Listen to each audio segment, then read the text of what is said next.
Do you know your role in PvP? In Diablo Immortal, there are plenty of classes and specs that have multiple functions in the world of PvP. You have tanks and brawlers, support and control, and even assassins. And each of these roles contributes to the overall success of the team. But in this video, we're going to focus on the assassins. Assassins get a bad rap in BGs, and let's be honest, it's earned. It's actually well earned. And it's mainly because the large majority of them don't really know what they're doing. They think their role is having the highest damage or even having the best looking KDA. But honestly, it's more than that. Understand, high damage and KDA should be the product of executing your role effectively. And that's defined by target access, survivability while diving, and most importantly, objective disruption. An assassin is a class that has high mobility and burst damage. It has the ability to isolate and delete priority targets, and you thrive on flanking and not frontlining. Your kit specializes in a playstyle of enter, kill, exit, or reset. Now that you have a basic understanding of these assassin principles, let's do a VOD review so I can actually show you how each of these are executed in practice against a team of seasoned veterans. The minutes leading up to the start of a BG are crucial. In these moments, it's best to get an understanding of your team as well as the enemy team's composition. This is to use your skill and experience to compose a primary and secondary game plan. Looking at the team compositions, our team is made up of 2 tanks, 2 supports, 1 brawler, and 3 DPS. While the opponent, slightly similar, is made up of also 2 tanks, 2 supports, but 2 brawlers and 2 DPS. On paper, this is a fairly even fight. So my goal in this fight is to kill their DPS, then their brawlers as many times as possible, increasing their death timers. And what this essentially does is turn an 8v8 into a 4v8 as often as possible. This also relieves my tanks of pressure, allowing them to be more aggressive and push the enemy team back. While all this is happening, I need to continuously clear the pathway for our idols to be pushed unhindered. Now on to the gameplay.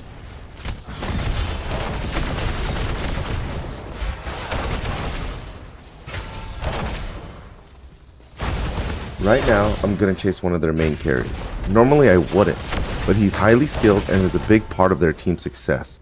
Me removing him from the initial fight and killing him will give us a +1 body advantage, allowing our game plan to move forward and forcing them to readjust without him. Every chance you have during a lull, you want to always watch your minimap. Getting a high-level overview of your match status will generally guide your decision-making process. Break down everyone's position, watch the deaths, look at idle status and location, and most importantly, find opportunities to push your winning agenda. Right here, it seems like I'm aimlessly hitting enemies and doing nothing. What I'm actually doing is trying to pull them from our idol to give our team a body advantage, as well as isolate 1 or 2 of them in a duel. This begins the mental game. I'm going to be poking and frustrating them and dancing around as much as possible, so next time they see me, they'll have to second guess whether or not they actually want to fight. Right here, I assess the match while I heal, and I'm about to make a bad call. I saw that Bacon just killed Kravius on the right, so I know the idol's going to push for free. I race across the alley and try to get a quick pick on left to alleviate some stress, but I notice it's the tank and a Zac. And I decide that I'm going to go all the way around and maybe get twice as many picks on people that are running or trying to heal.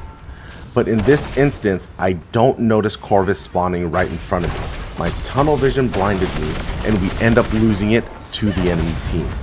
This type of mistake can actually cost you a game.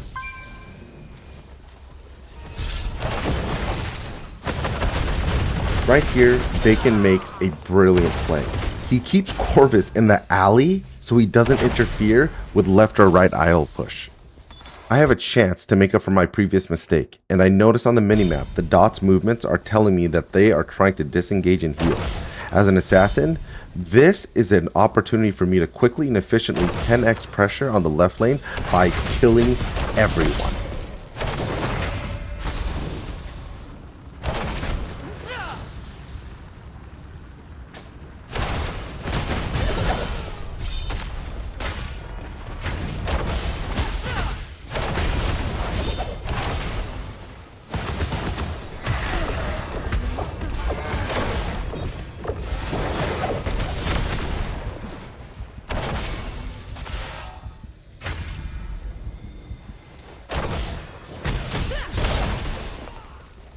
My goal in that flank was to give our left lane a major body advantage.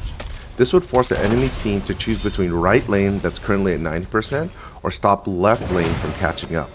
This is where map control and pressure starts to weigh heavily on the enemy team. They end up under-rotating, allowing both of our idols to actually have an advantage.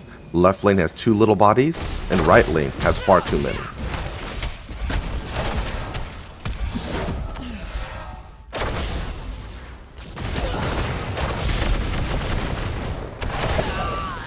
I'm about to res. I do another quick assessment to close out the game. I notice that Jappy res with me, so since he is our tank carry, I make the conscious choice to go the opposite side he chooses. This is because Jappy and I require too many enemy resources, and we have enough time in P2 to win, so forcing the enemy team to split up again is vital to putting the last nail in the coffin. Remember, the last 10% of idle push for defense is where they're strongest. When they res, they only have about a fourth of the distance to travel to get back into the team fight. Also, if you did your role correctly throughout the match, the enemy should have about 10 to 15 second death timers, so each death is severely punishing. And for us on offense, we're at a major disadvantage. If we die, we travel 75% of the distance of the map just to catch up, giving the enemy team breathing room to make a comeback. We won by breaking their win condition before they could execute it. Instead of letting them dictate the pace, we forced them into reactive play. Every rotation and every engagement increased their decision-making pressure, and under that pressure, they began to make mistakes. We focused on eliminating the key players who enabled their original strategy, their assassins and brawlers, then put pressure on their tanks and other playmakers. Once those threats were removed, their positioning became significantly weaker and their responses became slower. We then exploited each and every one of those openings, controlled the map, and maintained momentum. By denying their preferred engagements and turning every mistake into an advantage, we steadily took over and won the game. Thank you again, everybody, for watching. I hope you guys picked up some good information. Make sure to like, share, and subscribe, and see you guys on the next one. Bye.